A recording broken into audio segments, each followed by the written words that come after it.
really quickly. Before we start doing compositing, there's a couple of other things I want to show you really quickly. So if you can go into your folder, I'm going to say it's session 10. Inside of session 10, you should have a copy at the very bottom of Skin As Retouched version 3. Does everybody have that? Yep. So in session 10, a file called Skin As Retouch v3. You have that? Perfect. Could you open that up really quick? Familiar face. Right. Okay, so I'm going to change how you guys actually add contrast to everything for the rest of your life. This not only works for skin and beauty, whatever. This works beautiful on food. This works great on buildings. This works great everywhere else. Most people would come in here to add contrast. They would simply add a curve to this. And there's a set of baked-in default contrast curves, increased contrast. Looks like that, fucks up the color, hate it, doesn't work for me at any rate. So that's not how I do it. So I'm going to show you the way I do it instead. So it starts with coming over to the RGB channel. Now again, this RGB channel is not a real channel because you can only have black and white in real channels, but it has all the information from the red, green, and blue luminosities. So hover over the RGB thumbnail, hold down the Command key, click, and we are going to save this as a selection. So up to the Select menu, down to Save Selection and call it Highlights. And say OK, and hit Command D to deselect, and then let's go look at that highlights that we just selected. So this is what luminosity is, but so many people look at this and say, well, that's just the luminosity, that's a face. It can be a mask, again, and if it is a mask, the areas that are dark hold back whatever effect you're trying to do. The areas that are light show whatever effect you're trying to do. Does that make sense to everyone? So if I use this as a layer mask right now, the area where her shirt is white would allow all the whatever change I'm making to come through, but the dark pupils of her eyes would hold all of that back. None of that would be. This can be a mask. It can also be a selection. Does this make sense what's going on here? I can also invert this thing. If you hit Command I, this is now a shadow mask.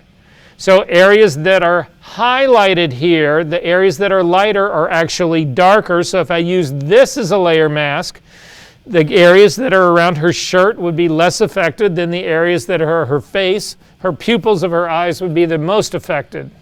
Does this make sense to everybody what's going on here? All right, we're going to exploit this. You can throw that away. I just wanted you to see what it was we were really doing. Come back to the, hover over the RGB channel, hold down the Command key and click. This will load it as a selection, and then just hit Command J. We are jumping the highlights to their own layer. If you turn off the background, you'll actually see. You see all of the shirt here that's been completely added to this. You don't see the eyes. You don't see, that's all gone to transparency here. This is selected the highlights and put them on their own layer. And I'm going to rename that layer number 1 highlights. And say OK.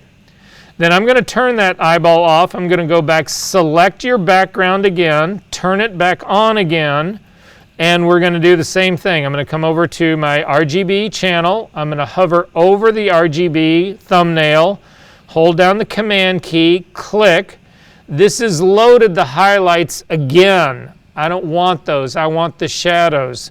So go up to your Select menu and come down to Inverse. We are inverting the selection. Did I start a video? Yep, sorry. We've now got the shadows are selected. Same thing, Command J. If you turn off the background layer and take a look at this, is now you can see what's on this layer now is the shadows. You don't have any, none of the shirt's completely transparent. The skin, which is sort of mid-tones, is a little bit selected. The eyes are much deeper, so they're more selected. So these are my shadows. So I'm actually going to rename that layer Shadows. I'm going to hold down the Shift key and select both shadows and highlights. I want to drop these guys into a group. I'm going to go ahead and make highlights visible as well. I want to put them into a single group. So with them both selected, come over to the little 3 menu bars to the right of the Layers tab, click on the flyout menu, come up and do New Group from Layers and call it Contrast.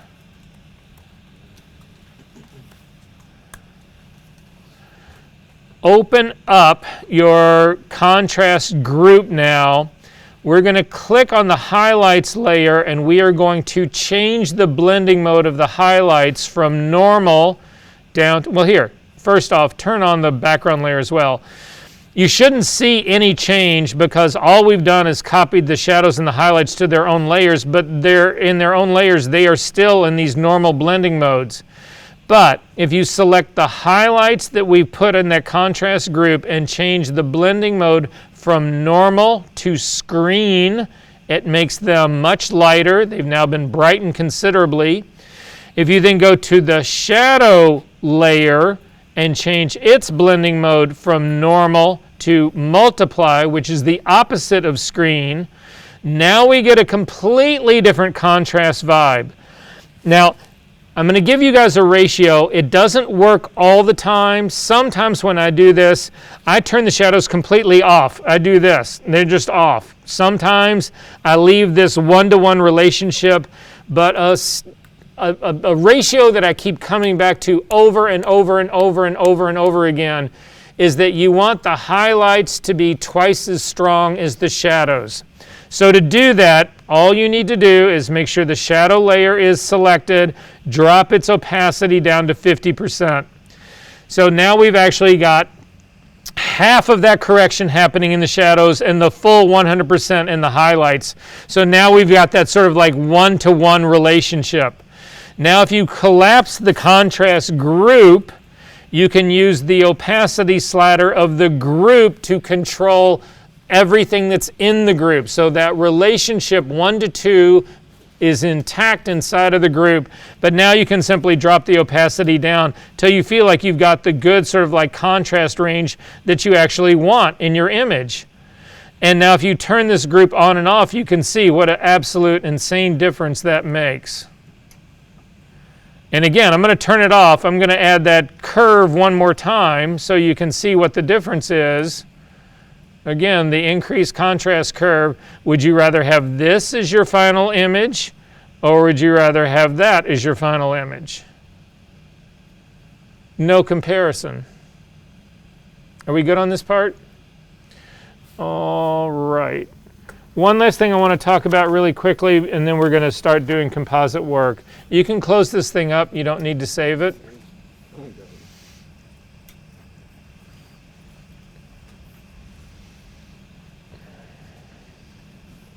I've still got my complex shadow image. Let me get rid of that guy.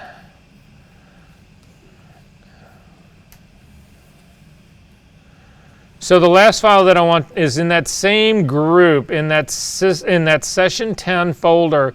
There's another folder in there that's called Moray Photos. If you click on that and open it up, I'm going to show you a real extreme example of Moray, and then we're going to look at Moray removal. So inside your folder, do you have this thing that just says Moray JPEG?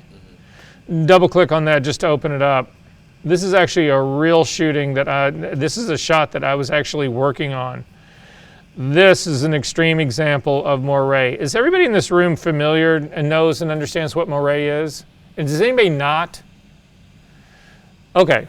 So jump out to just get online really quickly. I'm going to do new, type in Moray, M-O-I-R-E. It's a French word. M-O-I-R-E.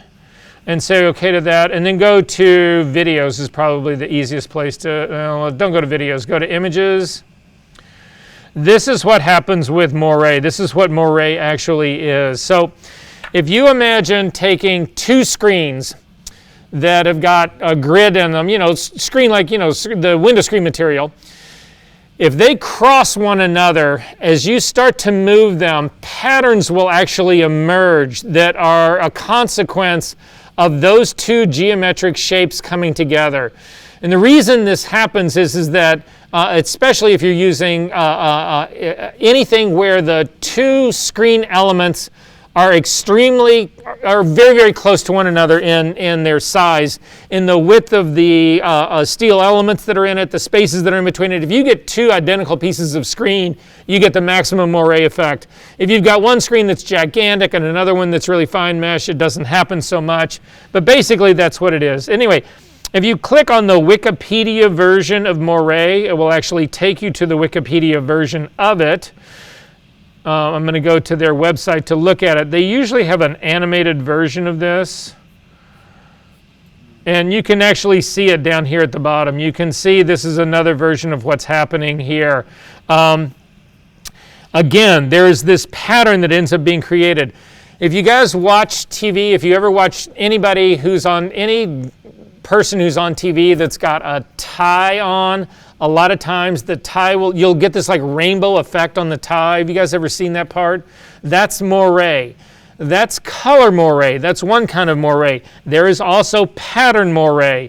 If we take a look at this, this is pattern moire, and there is nothing that you can do to get rid of this other than go in and actually try to retouch these dark spots out one at a time. It will take you weeks to actually do this. I've never tried to fix this using split frequency. That might actually be an interesting trick, and it would probably work.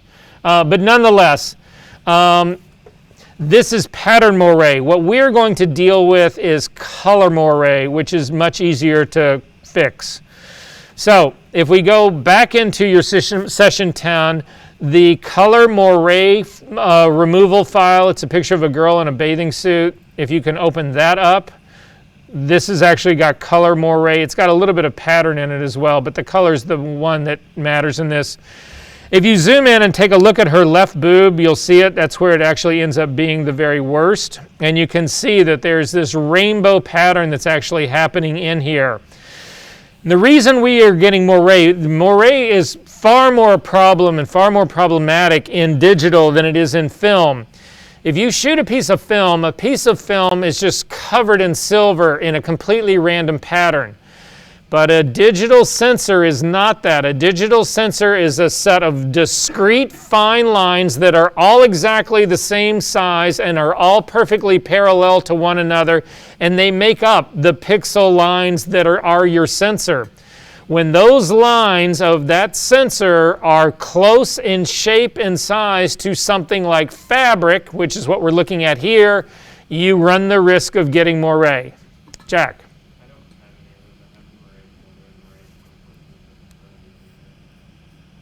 Wait, run that by me again. I don't have those. I have moire photos, but they're not in there. So this color moire is not in there. Is everybody else missing this too? Hang on 1 second.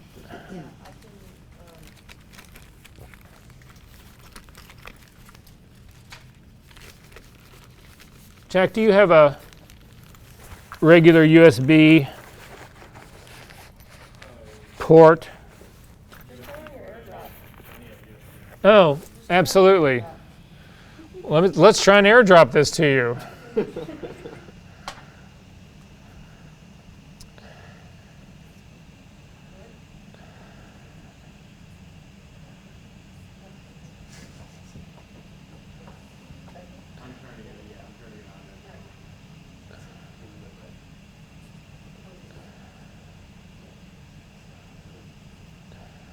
Oh, there you are. So just say yes. Yep. All right.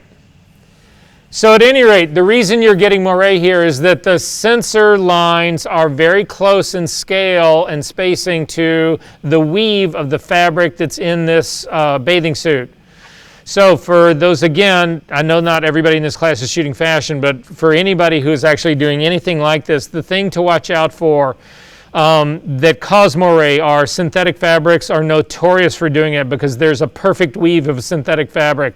Natural fiber tends to not be such a perfect grid. So again, this is probably rayon and prone to moire. Tweeds are horrible. If you shoot fashion and somebody comes out wearing tweed, it's your job to look for the moire because it will be there. It's those sorts of things that you need to try to avoid. Now, in our case, we're going to be able to get rid of this, but when you're shooting, it is much easier to get rid of moire when you're shooting. So you should write this down because this is how you get rid of it when you're shooting. There's two options that you've got. The first option to try is stopping down. Stop down as much as you possibly can. So if you're shooting at f5.6 or f8, get down to 16 or 22. It will do wonders for your moire. The other is to back way the fuck up or come in really tightly, because what you're doing there is you're changing the scale of the image. So if I came in really tight on this swimsuit, the fabric would be larger and it would break that relationship between being really close to the same size as the sensor lines. But usually coming in is not an option because for me, shooting fashion, you miss the close. So the other option is to go way back. And when you shoot way back, again, you're disrupting it. You're making the fibers of the swimsuit much smaller, again, breaking that relationship between the sensor size and the fabric size. And then you simply have to enlarge the image. And that's another way of getting rid of it. A lot of people end up doing both. So they'll back way up, they'll stop down as far as they can, shoot again. But this is something you need to look for. And just be aware that it happens all the time. It's the biggest problem shooting fashion digitally. Yes? Is it something that if it's there once you fix it, it's gone? Or is it like I have to keep watching for it? The thing is that pattern moire, the first image that I showed you, is almost impossible to fix. It's a retouching fix. I've never tried split frequency. I'll try it tonight and I'll let you know how it goes. But the people that I know who fixed it in the past have to go in with the clone stamp tool and fix every single one of those little squares. So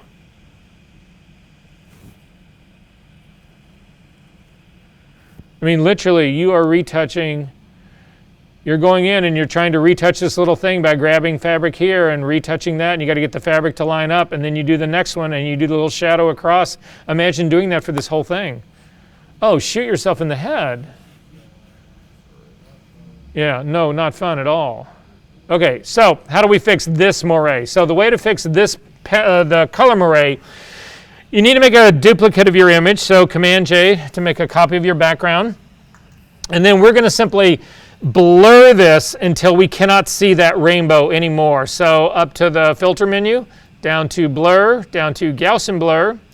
And I'm going to start, I came in, mine was already set to an 8, but I can still see the color rainbow, so that's not going to help me. So I'm just going to keep dragging up higher and higher, and I'm getting up almost to a 30. That's where mine disappears. I don't know about you guys, but that's where mine is. I'm at a 28.9. I'm going to go ahead and say OK to that. And then I'm going to change the blending mode of this top layer from normal down to color.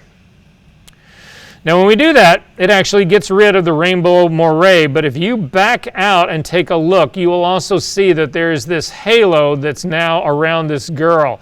Again, if you turn that layer on and off, you can see it's created this halo around it. That is coming from the blur that we actually did. So I'm going to turn off that top layer really quickly, just 1 second, for a second. And instead, you've got to make a selection of the swimsuit. We need to restrict this just to that area. So quick selection tool.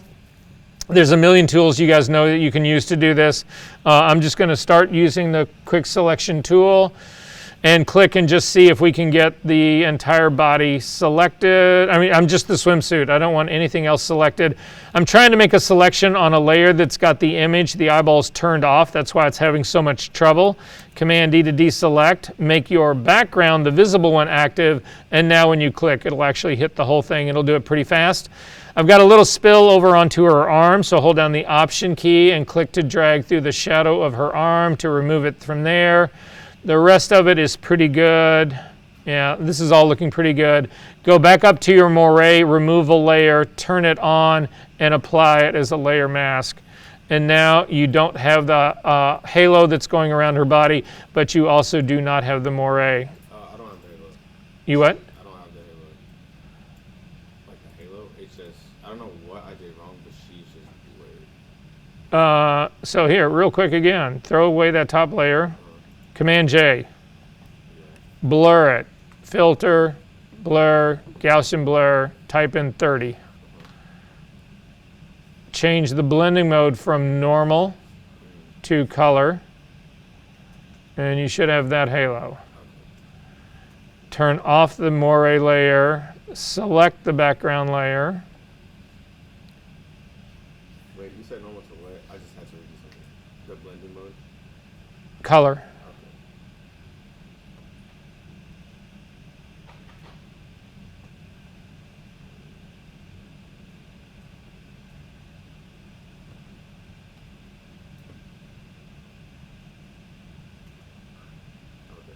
You good? Mm-hmm.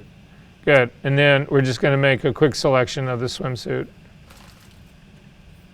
So quick selection tool. Make sure you're working on a visible layer.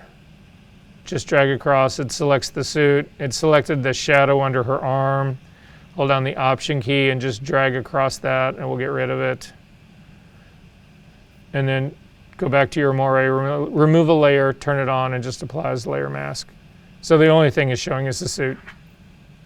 Okay, questions about this? Okie dokie. We don't need to save that guy. Composites. So we're going to just jump into it, starting from the beginning. We'll keep working on this, and we'll work on it for the rest of this class, and we'll work on it probably more in our next class as well. So I'm going to get to where I think what you guys have. So I've got Ryan's here first. Has everybody got that as well? Can we start there? Yes, no? Do you guys have these files? Okay. I'm going to double click on this. It's going to actually open up. I'm going to get a warning in here saying that the embedded file is an sRGB file. What that leads me to believe is that Ryan might have actually found that scene online. Oh, iPhoto. It's fine. It doesn't matter. And it doesn't matter what it is. It's just you want to make sure you're still getting these warnings that they're showing up. I'm fine with this being in sRGB right now. It doesn't matter at all to me. But a lot of people are finding stuff online, and that's what they're using to do that. And pretty much everything online has got sRGB as its color space. So it comes into here. I want to start this with no controls on this stuff at all. I'm going to get rid of, I'm just going to turn off all of his shadows. He's got shadows on here. He's got the figure on here, and then he's got all his color control on here. He's got a lot of that kind of stuff on here. So I just sort of want to start from scratch and take a quick peek at this, a look at it, and sort of see, what I think about this image. So what do you guys think about this image? What do you think about how this has actually been laid out in here? Is it good? Is it bad? Do you see problems with it? What's the story? I don't know if this is just on mine, because on yours it looks fine, but she's like smushed. Distorted? Yeah, like yeah. Click on the composite of her, hit Command T to bring up the transform dialog box, and take a look up at the top, and you can see that at some point when somebody was transforming this, they did not do this in keeping in the ratio. You can see her width is 190, her height is 168. Those should be the same numbers. So click on the link between the two, and it will snap them into the same numbers. She look better now? Yeah. Yeah, considerably better. So anyway, another advantage of smart objects, right? So go ahead and check okay on that. Say what? Here, I'll show you. So let me turn off. Again, I want to turn off. I'm just trying to basically see the figure on the background. So I'm turning off all the color correction, all of that stuff. Anthony looked at this and said, she looks distorted. And I would agree, she looks distorted. So click on the composite, the smart object, hit Command T. Remember, transforming is non-destructive on a smart object, so these figures, the numbers are all remembered what he did, the numbers that he entered in here. And you can see that the width of this is 190.82%, but the height is only 168.62%. They need to be the same numbers, or you've distorted the figure. So if you click on the link between the two, it will force it to be the same numbers. So now the height is 190.82 as well. Yeah, it's not doing that for me. But I'm just gonna put it No, wait, it's got to be doing that for you. Between the width and the height, there's like a little in. Yeah, I know. I clicked it. Command T. Yeah. All right, so you got Command T on there, and up in the top, I can't see what your readings are. That's 190 and 168, and then I click it and nothing happens. That is bizarre. Click. It looks like you've got that selected. Click. No, just click into the angle, or just hit the transform. The kill the transform, and do it again. Command T. And then now click on the link. Yeah, it did. Oh, that's so bizarre. All right, click on the link so it looks depressed. So it looks pressed in. Yeah, like that. And then just change one of the height. Just scroll the height a little bit. Oh. You just scrub over the H or the... There we go. Now, Thanks. sure. It doesn't matter. It doesn't matter. Other things about this image. What can you guys tell me about this image? Looking at this image. Yes? I don't think she's lined up like on the horizon line. Oh, that may not, yeah, that's probably, I'm just thinking about the girl in general and this background in general. What can you tell me about this background and the light of this background? It doesn't match the light of her. Why? Because the light of her is coming like, it's kind of all around, and then the light in the background is more directional. Exactly. It's the light on her is top down, general light. But look at all the trees that are in here. You're getting direct light hitting all these trees. There's a lot of shadow in here. I'll agree with all of that. But it's the wrong girl. And this happens over and over and over again. You guys are not looking at the backgrounds that you're actually thinking about. This has got the wrong fucking girl in there. And of all the comps that you guys did, I think there was only one that ever had the right girl in the spot based on the lighting. And it's you guys know this stuff. It's just that you jump into this stuff and it's just like, I gotta fucking get this done. I'm just gonna blow through this, and yeah, okay, she looks sort of a good there, whatever. I've gotta change this or adjust that, whatever. But it's never gonna be the same. This just isn't gonna work. No matter what I do, I could. Now, so there are things you could try to do here. You could, I'm gonna go ahead and just at least leave her in that shape.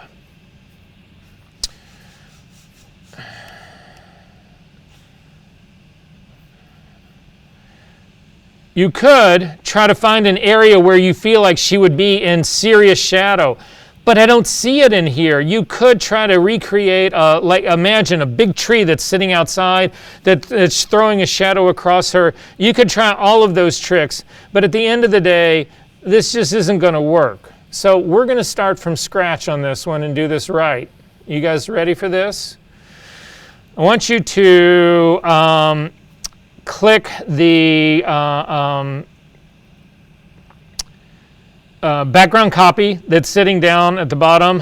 Scroll all the way up to the top, hold down the Shift key and click the top one and hit the Delete key. We're going to start with the background. Wait, you went kind of fast. I'm not gonna lie. Say what? You went kind of fast. Can you say that over? Oh, okay, yeah, sorry. So, you've got two background copies. You've got one locked at the bottom. Select the copy just above the one that's called background copy. Scroll all the way to the top, hold down the Shift key and select the very top layer, and then hit Delete. It gets rid of everything except for the background layer. So this is a good place for us to start. Hit Command J to actually start the process and convert this to a smart object. This is another thing that you guys are not doing. People are not adjusting their backgrounds correctly first. So up to the layer menu, down to Smart Objects, Convert to Smart Object. Our next, because again, I don't have a raw file here. I don't have a smart object with raw file that you guys know I should have, but I don't have it here. And that's okay. That's not on Ryan at all. That's just, this is what we're given to work with. Up to the filter menu, down to camera raw filter, and it will actually at least bring in what is basically a baked file, but it'll allow me to control certain things in here. The first thing that I actually want to do is see what auto does to this thing, because I don't really think this thing is processed right. And you can see it just made it brighter and popped in more contrast. First move you guys should be making is get the background to actually look decent. The second thing we've got to do is white balance this thing. So I'm zooming into the cars that are over here on the side, and I can see that there's like some signage over here. There's a sign on a pole right here. There's another sign in the background. I'm hoping that some of those are actually going to be white, so I'm going to grab my white balance tool, and I'm going to come over and click on one of those signs, and you can see what a radical shift that just put in the color. I know that the two figures that I gave you are white balanced and properly exposed, but you're trying to put those two properly exposed white balanced figures onto a background that is not properly exposed and hasn't been adjusted, and it also hasn't been color corrected. So take a look now at the difference in what we've got going on in here, at the difference this thing makes. Using the before and after, I've got an image here that's underexposed in green, and now I've got an image here that's properly exposed and properly color balanced. And I'm going to go ahead and say, okay, you can't start without a good foundation in the beginning. So this is going to be where I'm beginning with all of this. Now the images that we're going to composite in here are in your system, in your session number 9. So if you go back to your session 9, inside your student folder, inside the assignment folder, the two bodies are in here. The one we are looking for is composite body number 1. Again, the one that's side lit, just like my scene is being side lit. Now, again, the reason I don't use tab behavior is that probably all of you right now are fighting trying to get the layer here to drag and bring into this image right here. So I don't have that problem.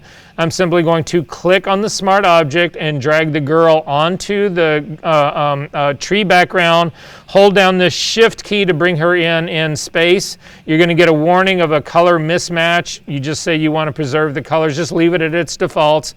It brings it in. I can now close up the figure that I used to bring in here, and now I can actually start to work on my composite. Has everybody got a girl in on a tree background scene that's decently colored?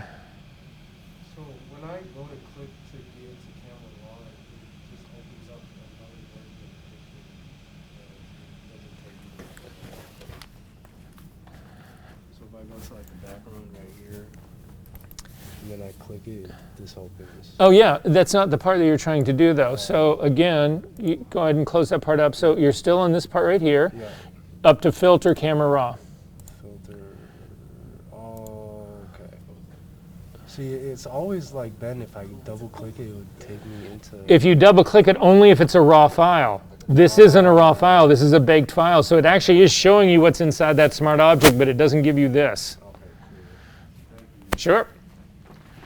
Okay, so what's my next issue with this? Like, giant girl, right? I mean, she's like enormous. Now, I don't really have a really good solid mark in here. We'll look at scaling stuff based on image elements later on. But I have a pretty fair idea that she cannot reach these trees up here at the top. She is a smart object, so doing transforms of her aren't going to hurt this at all. Command T, I've got to eyeball this one, and I'm just going to make her smaller. I'm going to click on the link between the width and the height so that, again, I keep the ratio and I don't distort the girl. I'm going to hover over the H to get the scrubby slider, and I'm just going to make her smaller in a way that I think she would relate. So I'm going to park her over right next to this tree and say, okay, how big do I think she would actually be against this tree? Again, I'm trying to think of tree. I'm trying to put myself into this scene, into this situation, and I'm trying to say, okay, does this make sense? Does this feel right? She's away from those branches. This sort of like feels good to me. I'm looking at the cars in the scene in the back. I could try to scale her based on the car, but it gets to be really tricky because the car is so small. If I had something bigger, I would feel better about that. But at any rate, I'm feeling relatively okay with this. And if you guys want the same transform that I've got a 229.75%. That's what I've got on here for the transform of her. And I'm going to just click OK. So she seems to be in the right spot for me, in the right scaling for me. I'm going to bring her back out into the middle of the woods, which is where she was. I'm going to double click on the hand. And I'm looking at this and I'm feeling like maybe she's a little bit too small in here. So again, my next transform, if you were doing this on anything other than a smart object, this would really start to eat away at this file. So I'm going to again click on the link between width and height, use the scrubby slider on the H to make her slightly bigger. And that feels a little bit better to me right there. So I ended up with a width and height of a 252.75, and I'm going to go ahead and say OK to that. So she feels right here. This is where I'm going to sort of like keep her. I've got a little dappled light that's happening on her. I'm going to move her over. I want her to feel like, see that big bright hunk of sunlight that's actually coming across? Puts her a little bit off the path, but it helps explain the light that's actually on the side of her face. So that's where I'm going to keep her right there. So this is the beginning. Is everybody sort of close to this? All right, then I'm going to run my check layers action. So over to your, does everybody have a copy of the check layer actions? Okay, wait, no, I can give it to you right now. If you go to our server,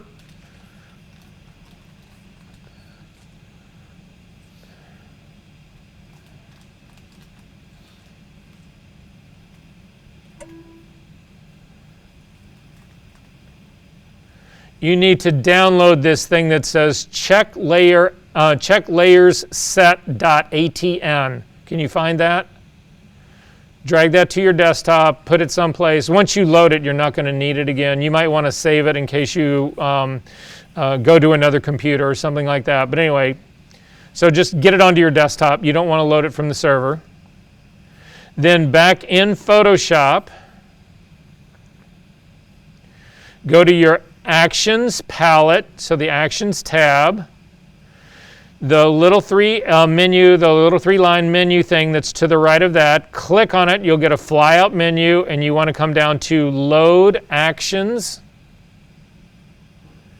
A dialog box will open up, and you need to navigate to wherever you put that checklayers.atn file. Mine's sitting right here. You want to click on that, and then hit open. I've already got mine loaded. And you should have a thing that then says check layers, and it looks like this right here. Does everybody have this now? So you want to click on, if you click on the group on the set, you need to simply open it, and then inside of that is a check layer. So again, you can't run a set. You'll notice if you click on set, that little run button, the arrow pointing to the right is not, it's grayed out. But if you open that set, inside of it, there's only one thing in there, is the check layers. And then, are we good on this? And then, no, go ahead.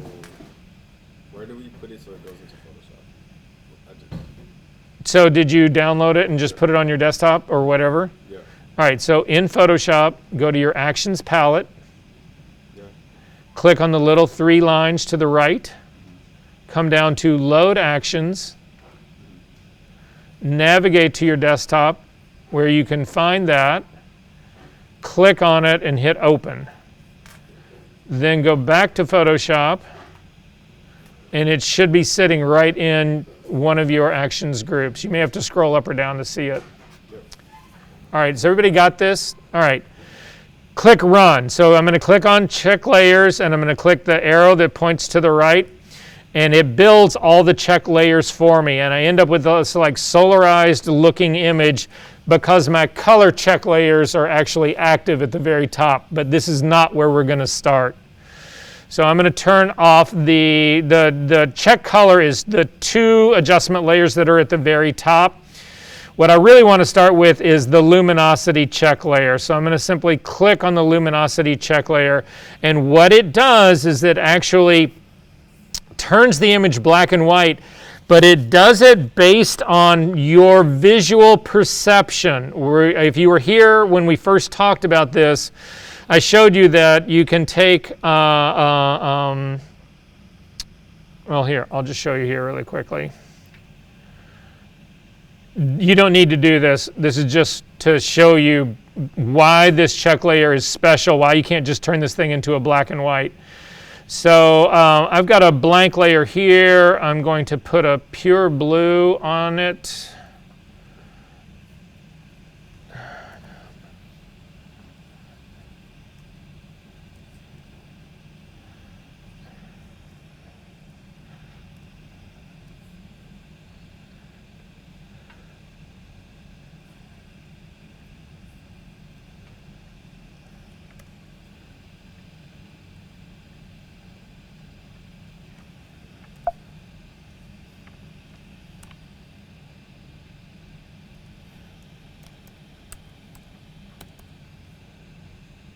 And a yellow on the other side. Are these the same brightness? Oh, come on, a 3-year-old who can barely speak could tell you that the yellow is lighter than the blue.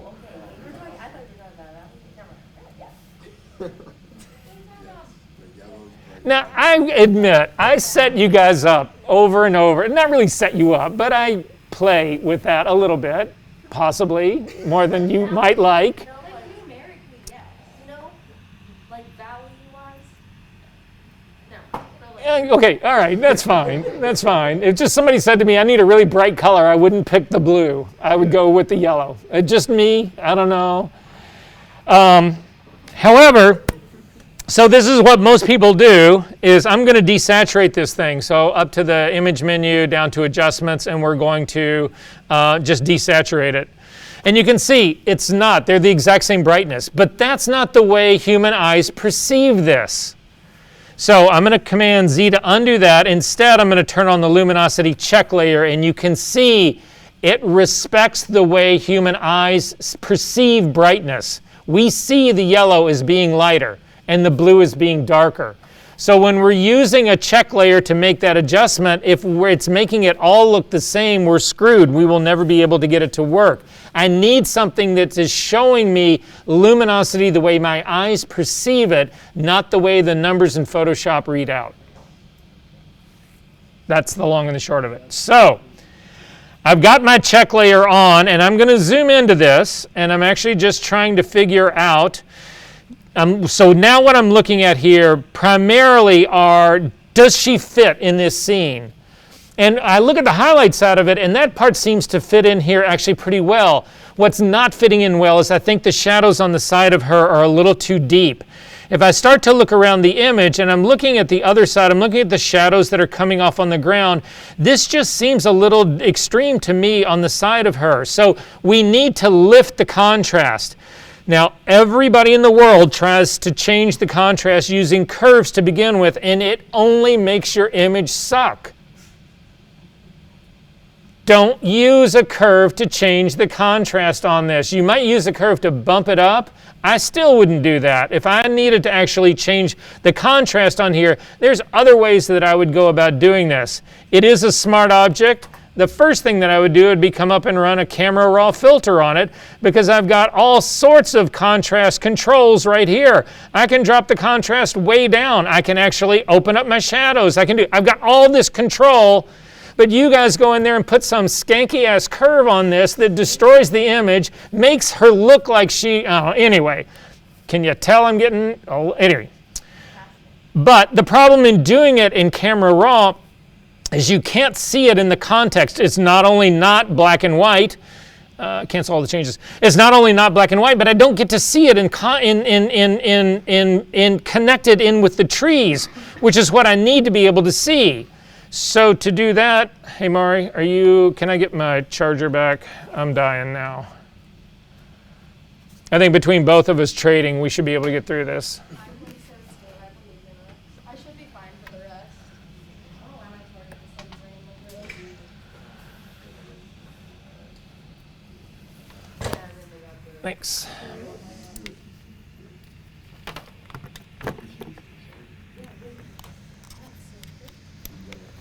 Okay, so here is the answer. And again, it's a smart object, which is what you want, because what we're going to use is a smart filter. And you would think that the smart filters would all be in the filter menu, but they're not. If you go to the image menu and down to adjustments, down to shadows and highlights, this is how everybody controls contrast in the image, being able to see it as we are right now. So when this opens up, if you don't see the expanded version of this, you just need to click on the Show More Options. By default, this is the default numbers that always come up with this. It leaves the highlights alone. You'll see that the highlight amount is set to 0. So it's not changing the highlights. What this would do would be, if I were to crank this up, it would actually bring the highlights down. Remember, if we're trying to control shadows and highlights, if we start to lift the shadows and bring down the highlights, we're flattening the image. If we deepen the shadows and raise the highlights, we're increasing the contrast. So I'm looking at this. The only thing that's been impacted here is the shadows. You can use the preview to turn this on and off, and you can see it's actually opened them up. But I think it's opening them up too much now. This is actually looking almost flat. So I'm going to click on the amount slider, and I'm going to start to drag it down because I'm trying to get a sense of how this would actually be in the scene. And my computer, because I'm killing my video resources here, recording all of this. But so it's there's some lag time. It's taking a little bit to come up. But I'm getting up around a 20, somewhere around a 25. Use your preview to turn it on and off to see, is this feeling right? I think it needs just a little bit more shadow, so I'm going to bring this down a little bit more, sort of like around a 20. Preview on and off. And that seems to feel more similar to the shadows that are on the rest of the wood. So I'm going to go ahead and say okay to that. I'm going to back out again a little bit more and say, okay, do I feel like that this part is actually working for me? And right now it seems to be working for me. So I'm going to turn off my luminosity check layer. And I'm looking now and saying, okay, yeah, I can believe the shadows that are actually happening in this part. So yeah, I'm going to accept this part. So the first thing has actually been done, and we'll see where things go from here. The next thing that we need to do is actually color correction, and I typically do that before I do a saturation change. However, you can go back and forth between the two, because when you change one, you'll end up changing the other, so it's sort of an iterative process. However, tons of you who turned in that assignment did a gradient map to actually change the color on your composites. That gradient map that I showed you is for extreme cases only. You can do a much more nuanced color correction using just the color balance tool here as a layer. So if your colors are even remotely close, this is what you go to. That color gradient map thing that, the girl in the alley, that stuff, that is for extreme correction. That is not what is going on here in this case right here. More often than not, trying to use a gradient map in this will just fuck your image up. All right, so to figure out how to do that part, go up in your check layers group and click on the top two ones. So if you click on just the bottom of the top two ones, this is strictly the color of the image.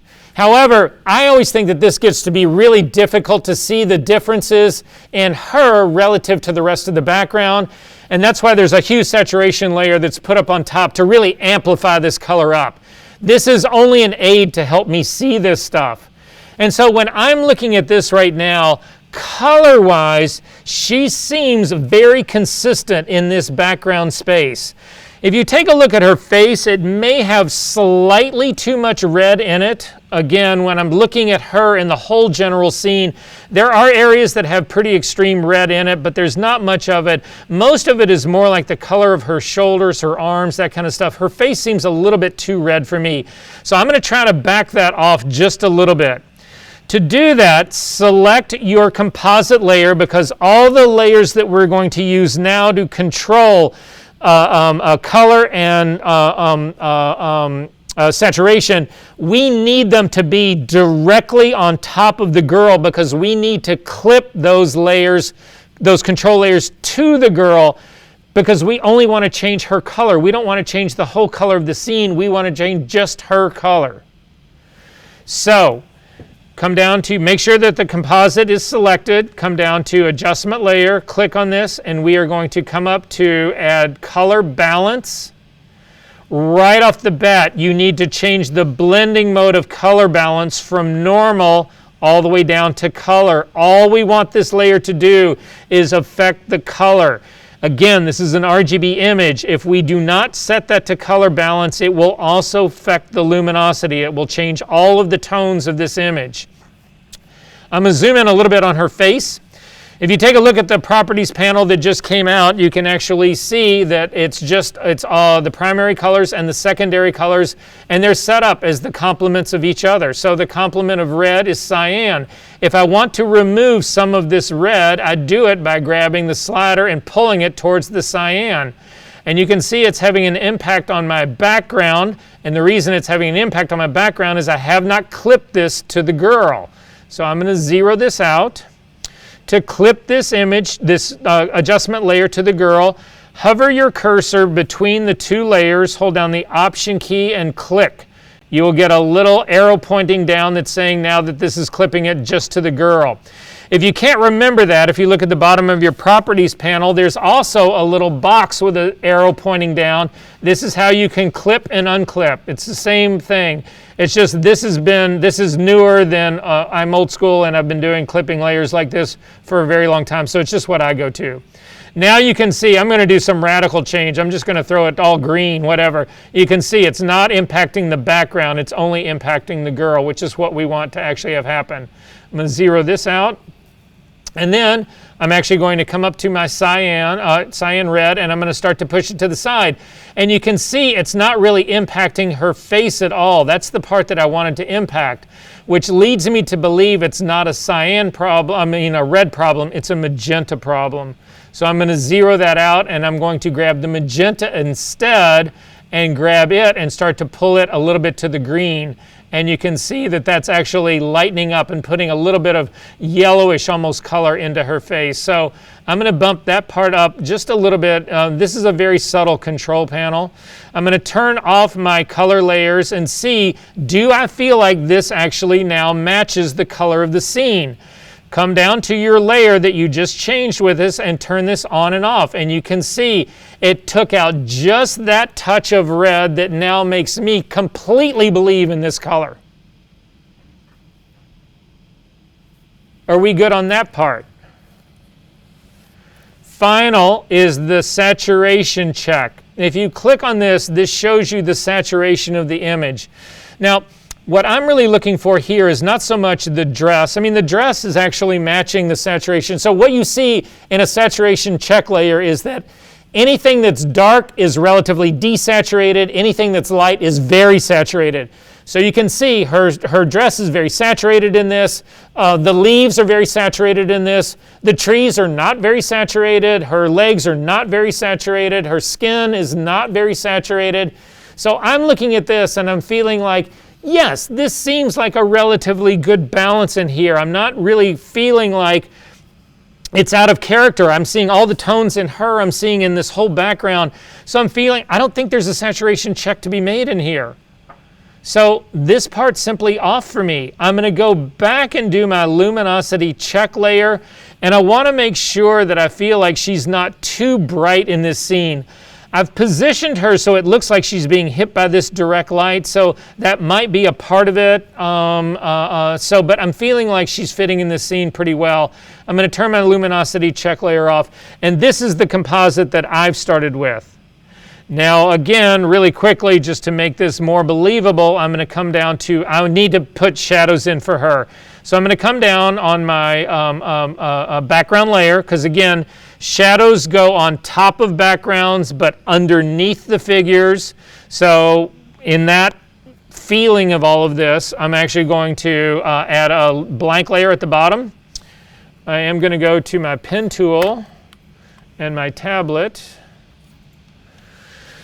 I'm going to hit the G key to get the gradient tool. I'm going to hit the D key to default my foreground and background colors to black and white. In the gradient that's sitting at the very top in my options palette, I'm going to click on the drop-down menu and change the gradient. It's a basics gradient. I'm opening it up. It's the one in the middle that goes from background color to transparency. I'm going to click on that one. And then in terms of the type of gradient and the little icons, I'm going to pick the second one from the left, which is the radial gradient. It makes circular gradients. I'm going to come over here onto my image. I'm working again on, I'm going to rename this layer Shadow 1. And say OK. I'm going to click and drag out a shadow. Command T to bring up the transform dialog box to transform this shadow. I'm going to hold down the Option key and click on the top control handle. Holding the Option key, if I don't hold the Option key and drag down, it only moves the top half of the gradient. If I hold down the Option key and click and pull down, it brings it from both ends, so it crushes it from bottom up and top down. I'm also going to continue to hold that and drag it out wider because I'm trying to make the shadow that would actually explain where this light is actually going. I'm then going to drag this down and I've got to rotate it. Look at the way all the shadows of the trees are all going.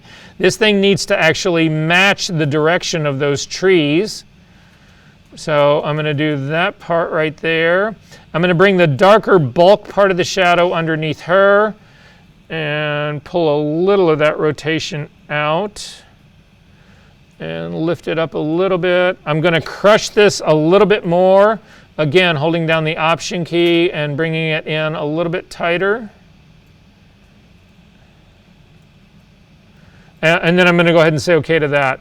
Immediately hit the E key to get the eraser tool. In the eraser tool, I've got it's set to be a brush.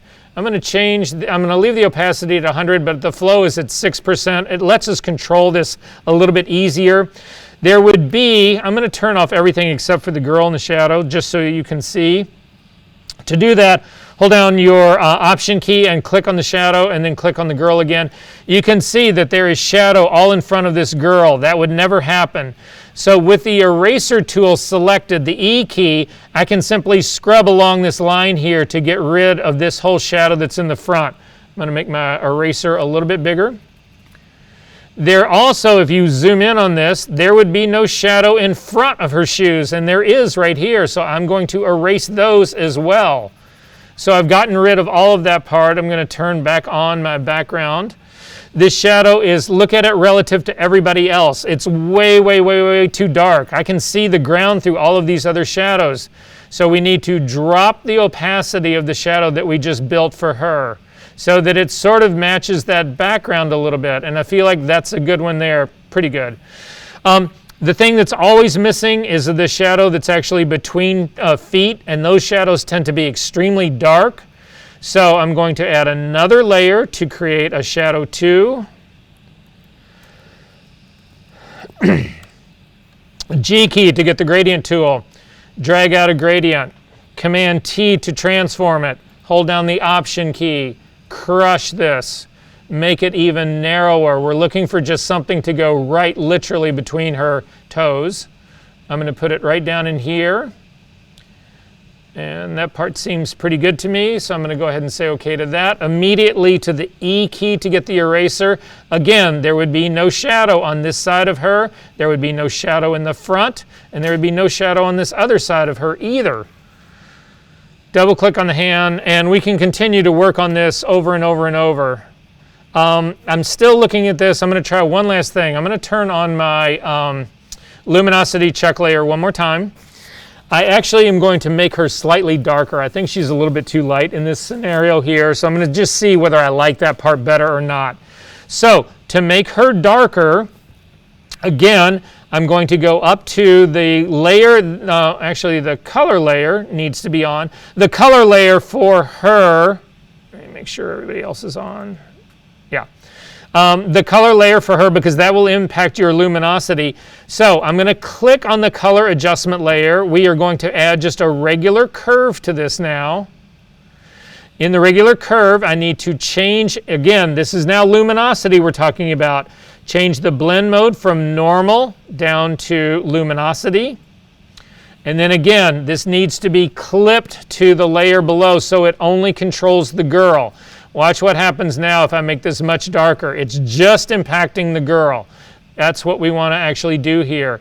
Now, in this case, I don't want to impact my midtones or my highlights a lot. My shadows a lot. I just want to pull down those highlights. I think they're a little bit too bright. So I'm simply going to grab the top point, not the midpoint slider. The midpoint here controls midtones and brightness. That's not what we want. We want to bring down the highlights. So I'm just going to pull this part down slightly. And she seems to be fitting more in that scene for me now. I'm going to turn off my luminosity check. And I'm also going to turn this luminosity on and off. And I feel like she's better in that scene with just a little bit of that pulled off.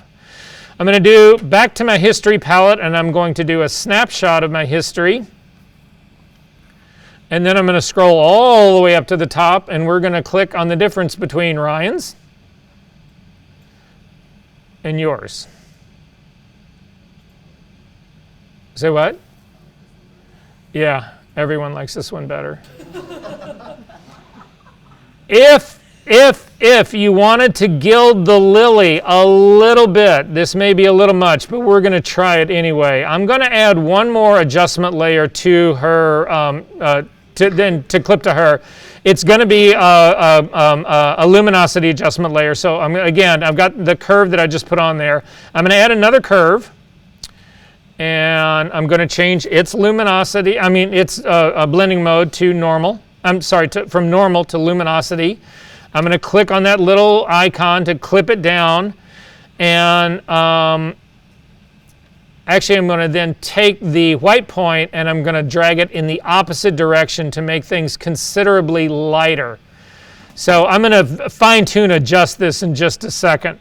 But what I'm trying to do is to get some sense of like a sun splash, some of this sunlight splashing sort of like across her body. So to do this, I'm going to throw this layer mask away. It's easier, because I need to employ a layer mask. It's easier to make a selection and then add it as a layer mask than it is to try to figure out how to get it to be the correct either dark or light in your layer mask. So I'm simply deleting the layer mask on that curve. I'm going to hit the P key to get the pen tool, and I'm just going to do some shape in her body.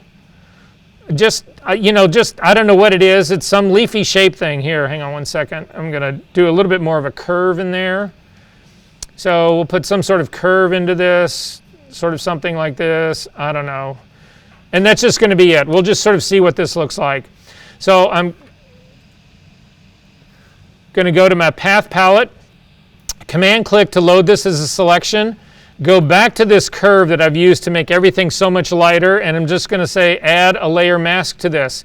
And you can see it puts on this, again, it's a very sharp curve. I'm going to change that in just a second. But it's made the image considerably lighter in this area. Again, I'm trying to get the idea that there's some sunlight that's actually falling on her. But the first thing I need to do is soften up this mask. You could, because it's a layer mask, come up to the filter menu, down to blur, and down to Gaussian blur, and actually put in a blur on it. Or you can use the feathering of the layer of the properties of this layer mask. With the mask selected, your properties panel controls the mask, and you can simply do a feathering here. And I'm going to crank the feathering way up, like way up, and then double click on the hand. And you can see now I'm beginning to pull in elements of the background onto the figure, which helps make this whole thing more cohesive. Is this making sense to everybody, what we just did? Are we good on this? So again, I would do another snapshot of this and say this is where we're at now compared to where things started. Big diff. Okay, you can close this guy up. You do not need to save it. We're going to go after the next one, whatever the next one is.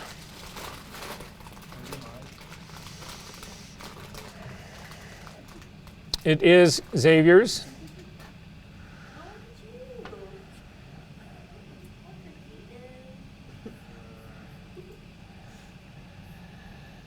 So again, taking a look at this, zoom in onto the image a little bit and tell me what's right and what's wrong about this image.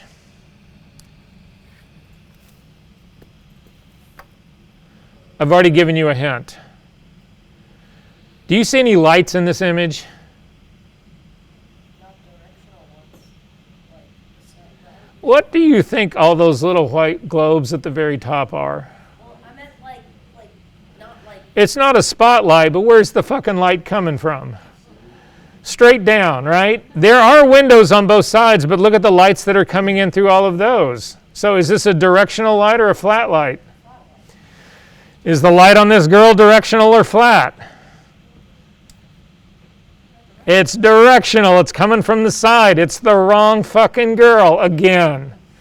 Don't worry. You're not the only one. Everybody did the wrong girl. I said, no, I should get that straight. One person, I think, did the right girl. Yes. Can I get the airdrop? I'm sorry, what? Can I have this airdrop? It's not in the folder for some reason. The Xavier's file is not in the folder? Everyone but Xavier's. Oh, all right.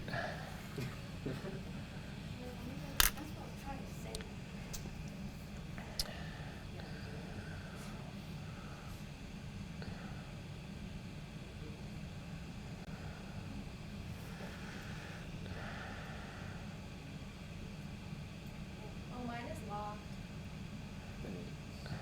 Sorry.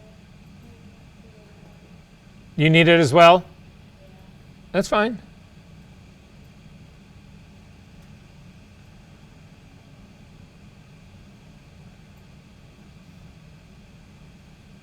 You guys good? Yep.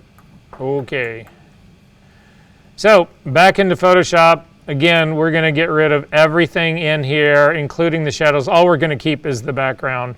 So I'm going to click on the shadows. I'm going to scroll up to the top, hold down the Shift key to select everything above it.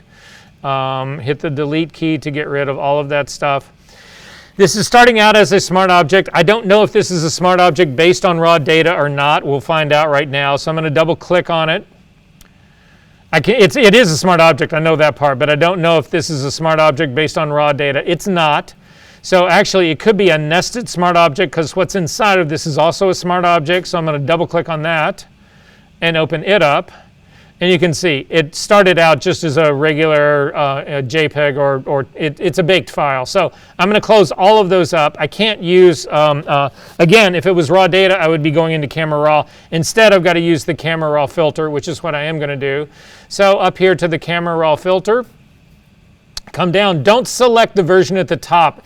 If you select, so this thing at the very top of your filter menu, it always remembers what your last filter was, but it also remembers the settings that you did of your last filter. So if I select this right now, it's going to use the auto of the woods that we just did as well as the white balance, and you don't want that to happen. So just pick the filter itself. It'll give us a fresh place to start in here. Again, my first move is always to click on auto and see what Photoshop thinks that I should do in this. Now, this is an artistic choice because there wasn't a radical change in here. So, Xavier, when you look at this, you can turn the auto back on and off. Do you like those edges opened up lighter, or do you prefer the more vignette-y part of it? Opened up? All right, so we'll go ahead and leave it opened up. I'm going to zoom in here. I'm looking for something to actually color balance on, and I'm really nervous about, you don't want to color balance like on these white lamps. Those would not be good things to color balance on. They're probably already too white, so it's not going to give you a good reading if it gives you a reading at all. I'm going to pick the color balance tool, though, the white balance tool, and I'm going to pick around to sort of see places that might work.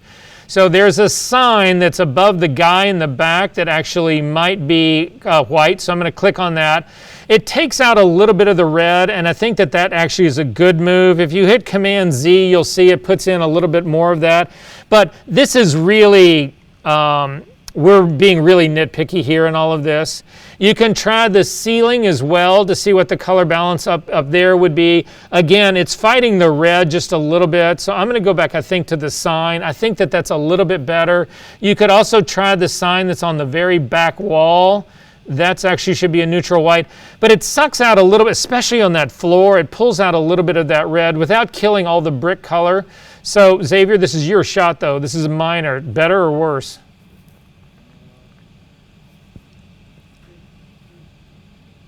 I don't think I would go after this screen. I'd go after your screen. Where did you click off of? See this white sign, the circular white sign?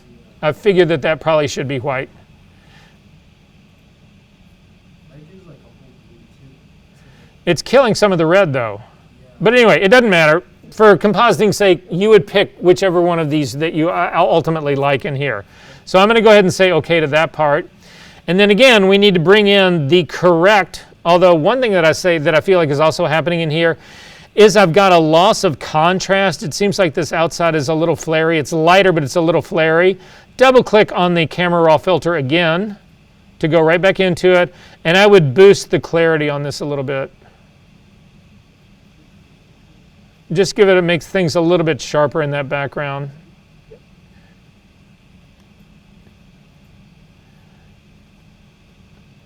Okay, so now we need to bring in the girl. So again, go to your session 9.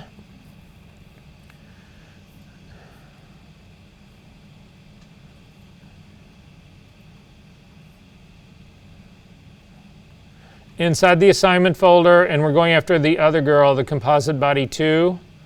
Again, that's a better lighting match for us. I'm going to simply click on her layer, drag it onto the composite, hold down the shift key, and accept all the warnings that come in.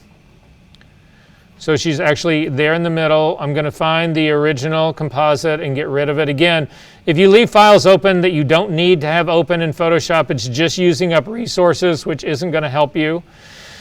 So now I need to scale this. I need to actually work this. Well, right off the beginning, I got to make her smaller because I can't even see what's going on in my image. So she is still a smart object. Command T to bring up the transform dialog box.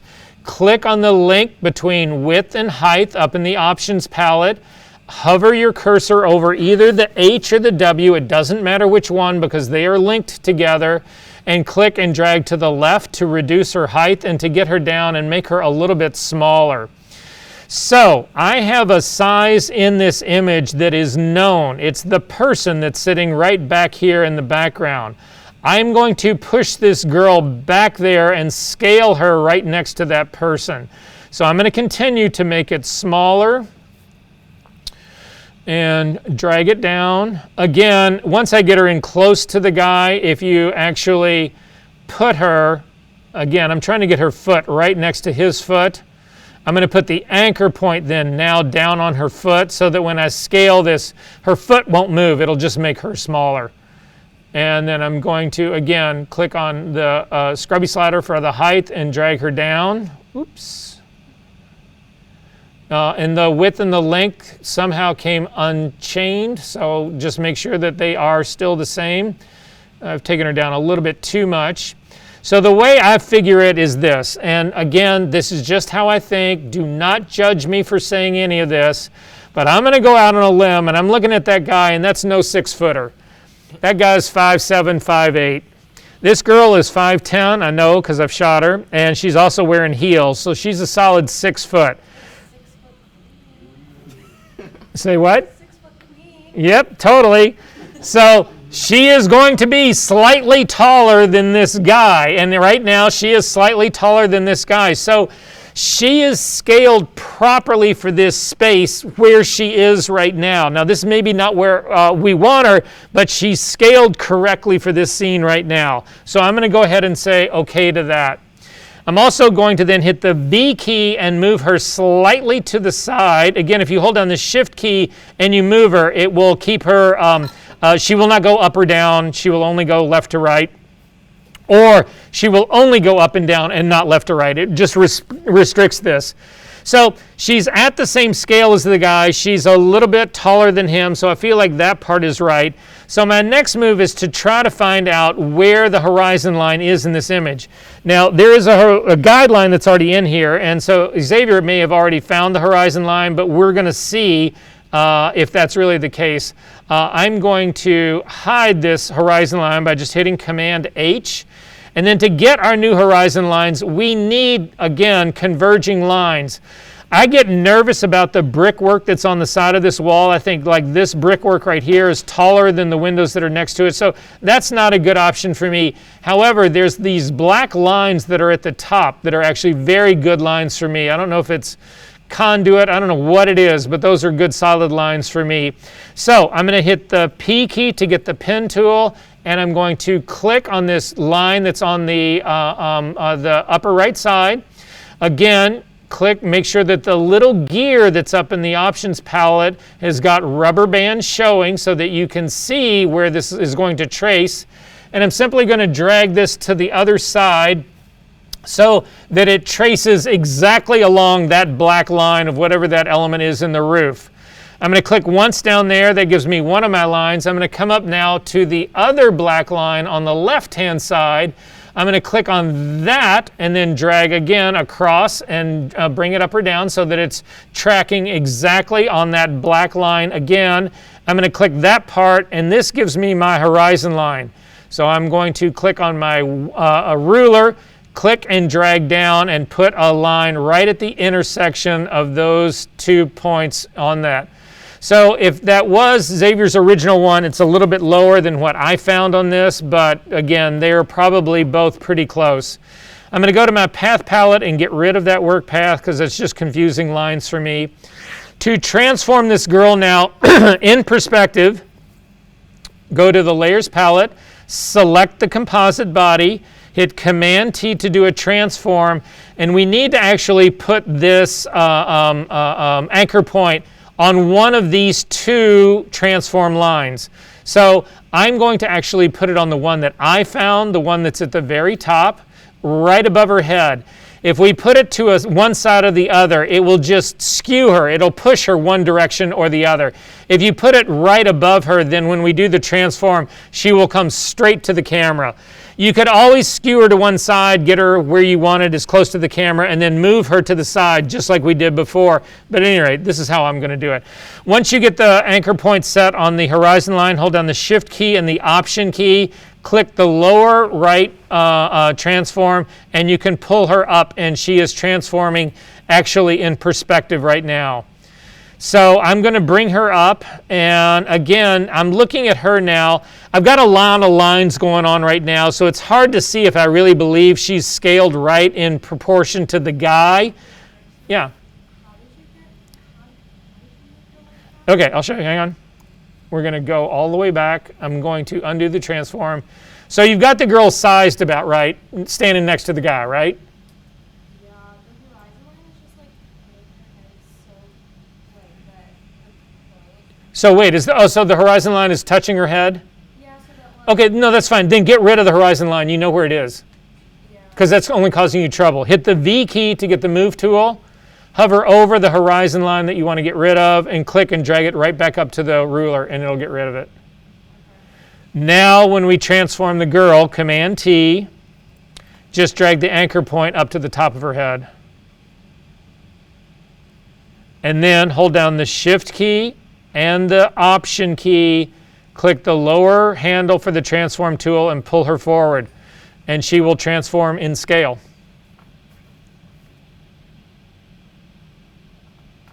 No? Oh, I got it. Yeah. Okay.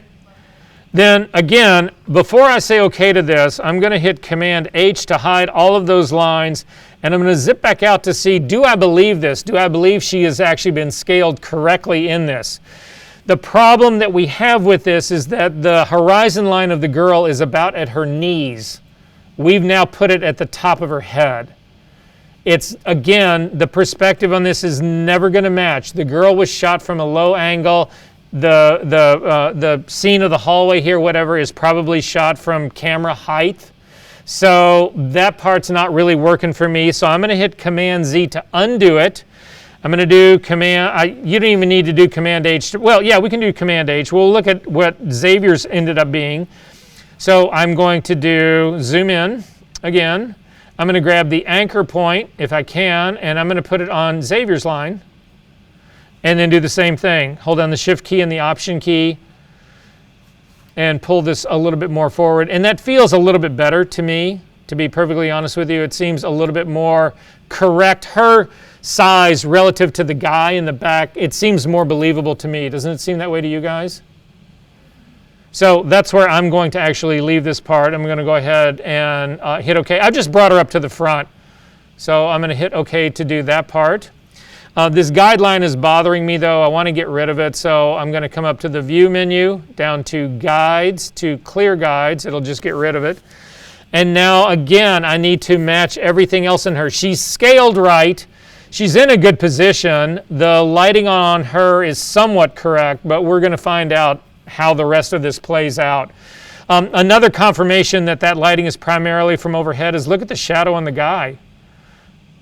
It's right underneath his feet. And so that's something that we're going to sort of begin to emulate. But at any rate, I'm going to go to my Actions palette. I'm going to run my check layer action again. Again, it makes everything nuclear bright. I'm going to start with luminosity, so I'm turning off the two color layers that make up my color check layer. I'm going to come down and click on my luminosity check layer and see how I actually feel about this image. So when I'm looking at this image, she seems to me to be way too bright for this image. I mean, there's a lot of stuff going on in here, but she just stands out in this image. It seems a little bit too much to me. So I'm going to try to change that. I'm going to click on her on the body layer, the composite body layer. I'm going to add a curve, again, we're just trying to change the luminosity of this. I'm going to click on this curve, come up and add a curve to this. I am going to clip this curve to the body so that it only changes the body. I'm going to change the blending mode of this curve from normal down to luminosity. I don't want this impacting my color. And then this is strictly a move from the top down. Again, a lot of people keep going after the middle. The middle is brightness of the entire group. This is a highlight part that I'm having a problem with. Her face is too light in this. So I'm going to click on the top highlight part. Again, up at the point that would be at the very whitest of this image, I'm going to click on that and start to pull this down. And I'm hoping, and you can see, it's bringing her face down without really blocking up the coat. The coat is actually, because the coat is this area that's down here. Let me pull this down a little bit so you can see it. The coat is down here. It's actually staying very close to what's going on. I'm just suppressing the highlights, and the only real highlight of this girl is her face and a little bit on the top of her head as well. I'm going to turn off my luminosity check layer and see, do I feel better about this or not? I'm going to turn my luminosity check layer that actually did this, and you can see it's brought everything down. It's anchoring her better in this space. I don't have this like really sort of artificial white light that's actually happening on top of her. So for me, I think I like this part a little bit better. So this is where I'm going to actually stay with it for her. I'm looking at the rest of everything that's going on around this. She seems a little too contrasty for me in this same scene because there's a lot of general light in here. I feel like this light on her is still a little too directional, so I want to kill some of the contrast of her. So again, I'm going to select the body that is the smart object. I'm going to come up to the Image menu, down to Adjustments, down to Shadows and Highlights. This is how I always lift shadows. It's overkill on this at its default, that 35. It's just lightened everything up too much. So I'm going to drop that 35 down until I feel like it's a little bit better. But again, it's a pretty general scene in here. The guy is in shadow coming from something. I have no idea why he's so dark in there, but nonetheless. She seems like she's fitting in the space where she is. That seems a little bit better to me. Use the preview on and off. This actually feels better where she would actually be. I'm going to say OK to that. I'm going to actually do this with my luminosity check layer on now to make sure I really do believe that. Open up the shadows and highlights again. So I feel like the contrast is better, but I still feel like she's too light. She needs to be made darker. So I'm going to go back up to my curve that's controlling the luminosity and continue to drag that down a little bit further. I'm going to turn off my luminosity check layer right now and sort of see where I'm at.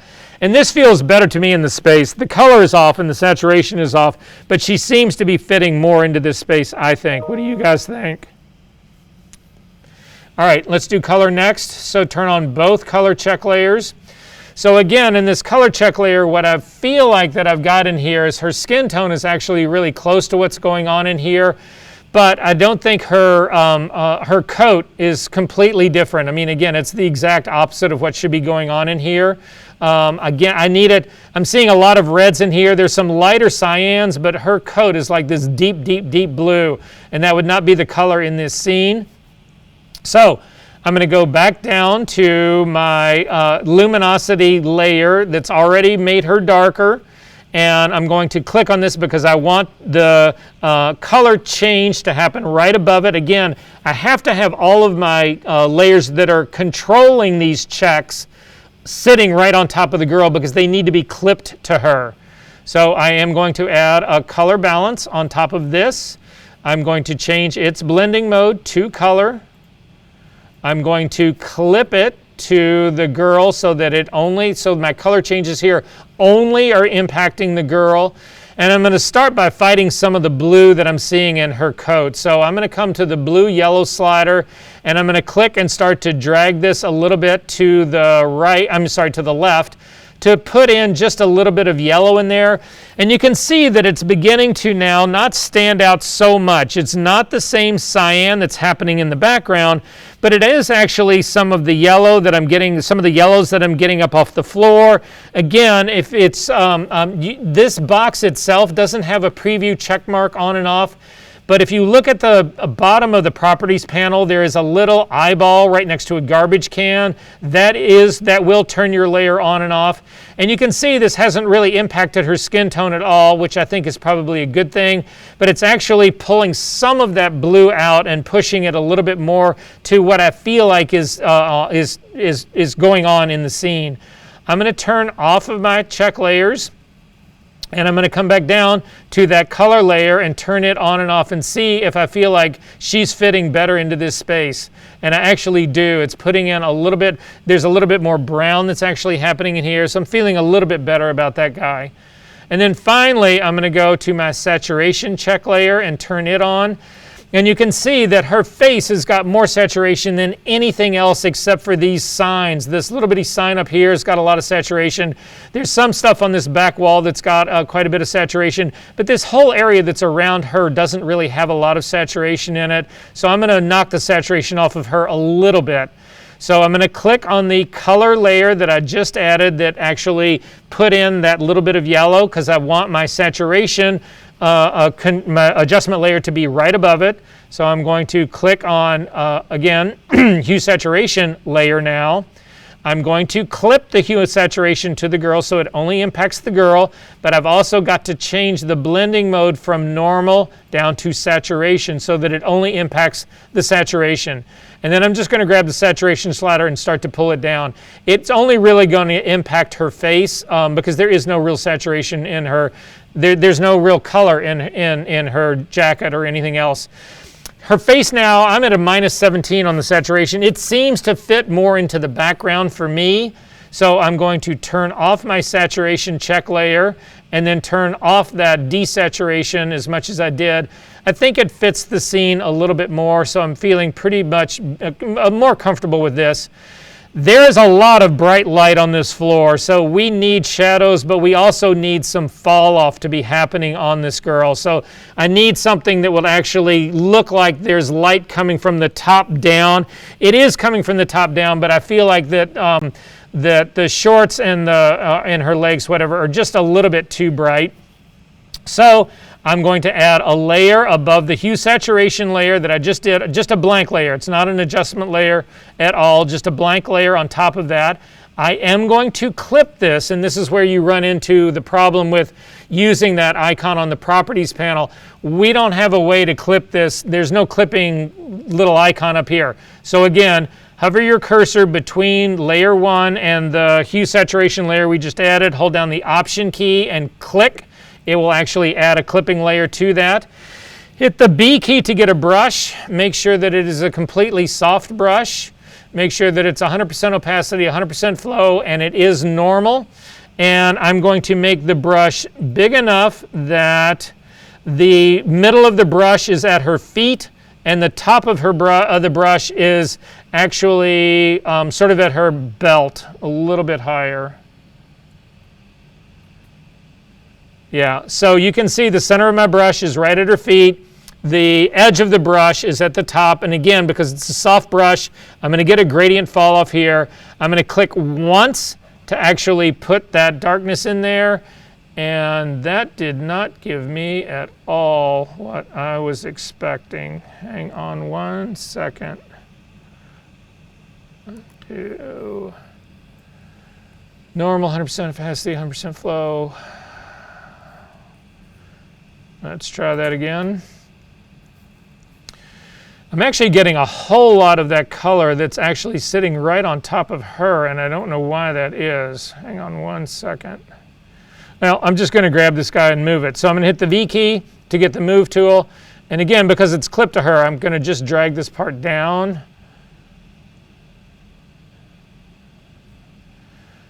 And turn this on and off. We're going to change this blending mode also to luminosity so it doesn't impact the color. And I don't feel like that's strong enough, so I'm going to do another one.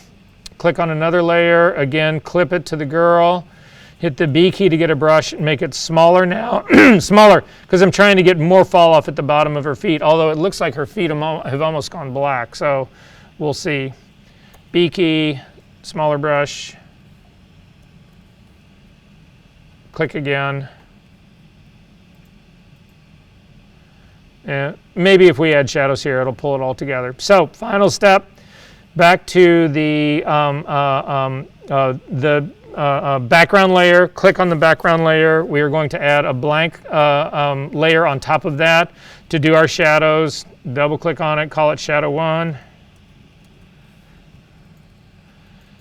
Hit the G key to get the gradient tool. Click and pull out a gradient. Command T. Hold down the Option key to crush your gradient. Pull it further apart to make it bigger. Bring it down here underneath her feet. Jack it up a little bit. Use your arrow keys if it doesn't quite work. Make this a little bit wider. Rotate it slightly because she's sort of on an angle. Perfect. Hit the Enter key like that. The E key to get an eraser and erase a big part of this part. Again, the sides of her, that wouldn't be anywhere near that. Drop your opacity way down. Second layer for shadows. G key. We've got 1 minute to finish this. Small line for gradient. Command T. Hold down the Option key and crush this. I'm going to bring it under her right foot. Make it much smaller.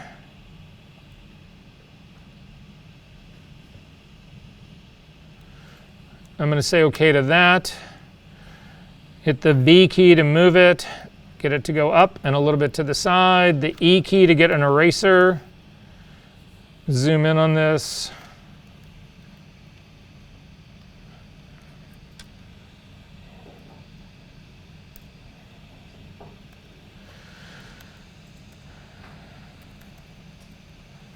And erase all of this on, what did that just tell me?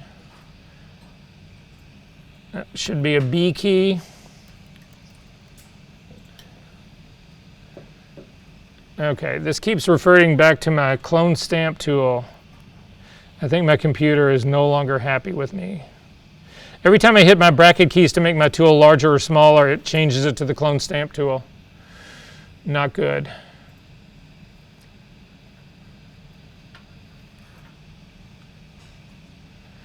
Well, okay, so my computer is fucked up, but anyway, and we're out of time. So this is basically where we got with this. Again, I'm going to do a history snapshot of this. We'll say okay to that. Drop this back up and take a look where Xavier was in the beginning and where we are right now. Are we good on this part?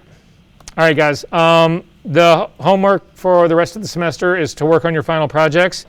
We are going to do more of this next week in class. We might actually spend the entire time doing it. It might be worth holding off your Thanksgiving vacation to spend some time working on this, because there's a lot I want to get through on this part. Are we good? All right, I'll see you guys next week.